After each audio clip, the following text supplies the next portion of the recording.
Hi guys, this is a test of my BlackBerry Key2's selfie video. We'll see how it works and how it looks. So far, I gotta say this. The phone is cool. I really like the keyboard. I'm still getting used to it. I like some of their kind of funky little implementations. My biggest complaints on the BlackBerry Key2 right now is the capacitive scroll system for the keyboard does not work with everything. And that's a little bit of a disappointment, but not too bad. It's the convenience key and the power button are very closely placed, and I'm still not quite used to their placement, so I find myself going to hit the convenience key and instead locking the screen, which is not a very big deal because the fingerprint sensor does perform fairly well. I like the clickiness of the keyboard, which is a geek thing. It's totally a feel thing. That's cool. People complain about the camera. I've taken some stills. They don't look terrible. I mean, they're maybe not great. I'm not going to do any, like, recording the dog running around type shit because I don't have a stable hand to with a video, on a device that has optical image stabilization. So that just ain't going to happen either way because, well, I don't have a very steady hand. My gimpiness makes my hand shake a lot. So, yeah. The battery life is great.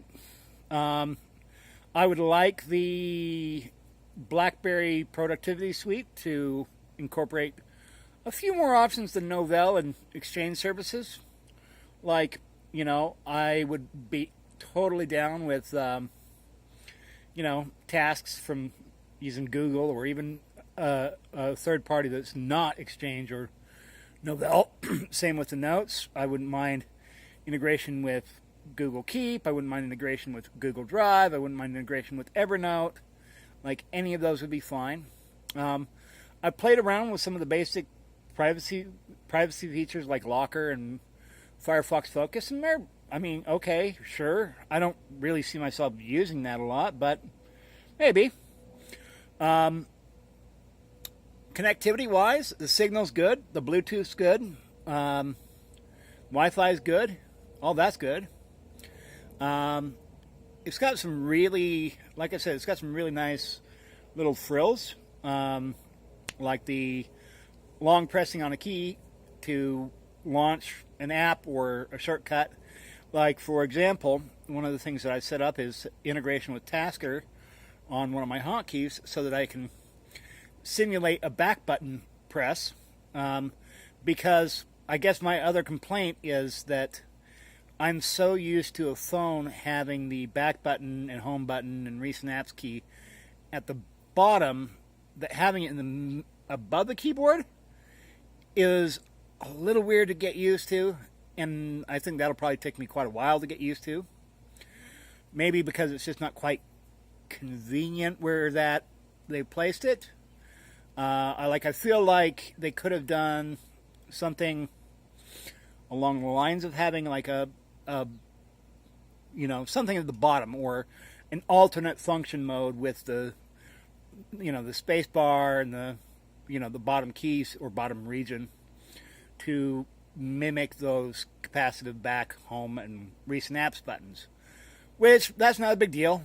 It works. It's just, I was very impressed that I could add the Tasker integration where I can hit a hotkey and do things like that, simulate a key press, or launch one of my little scenes apps through Tasker that do some stupid shit like, custom widget launcher type stuff.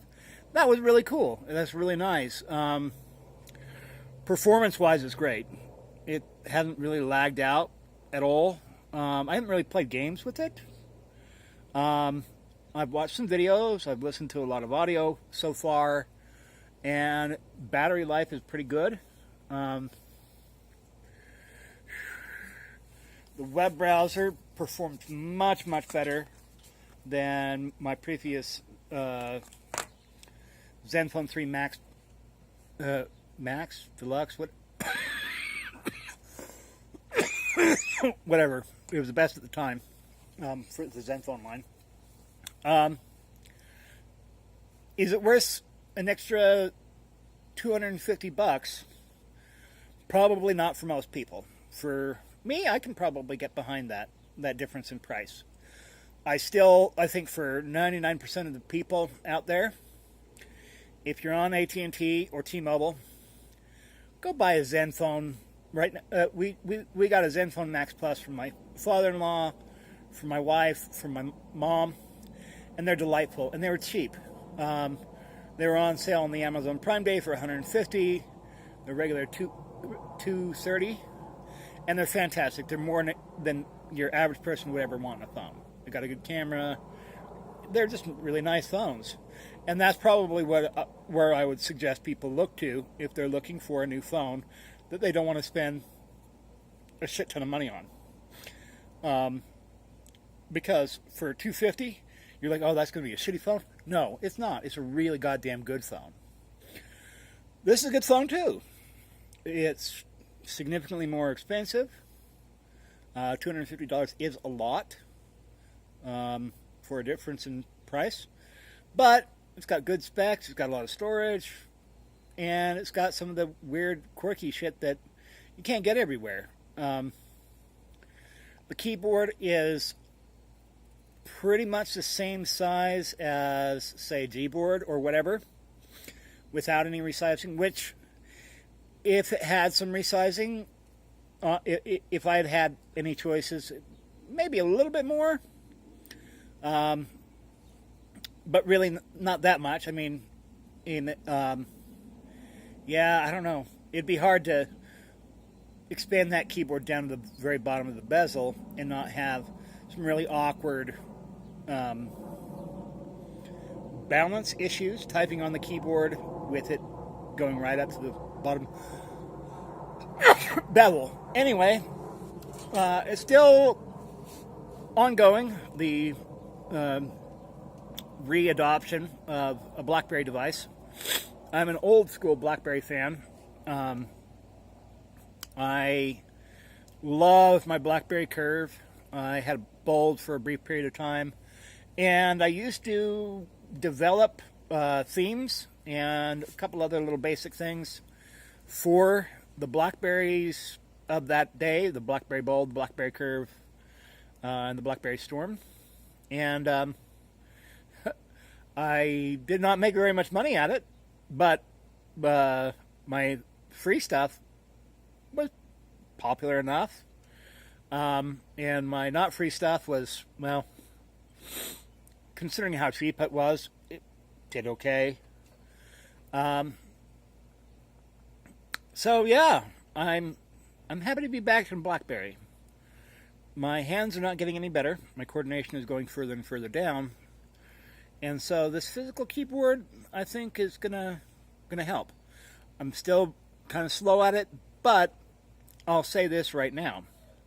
I'm having a lot less problems typing on it than I have been on glass lately, because I'm just having more and more problems hitting the keys the right way and things like that.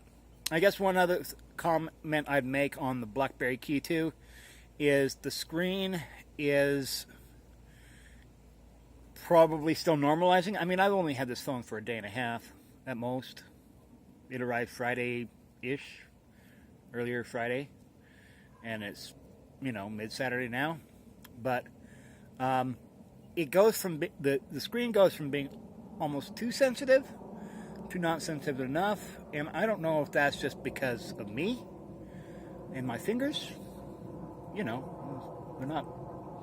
not small fingers. They're kind of fat, and they're not very coordinated. They're kind of dumb.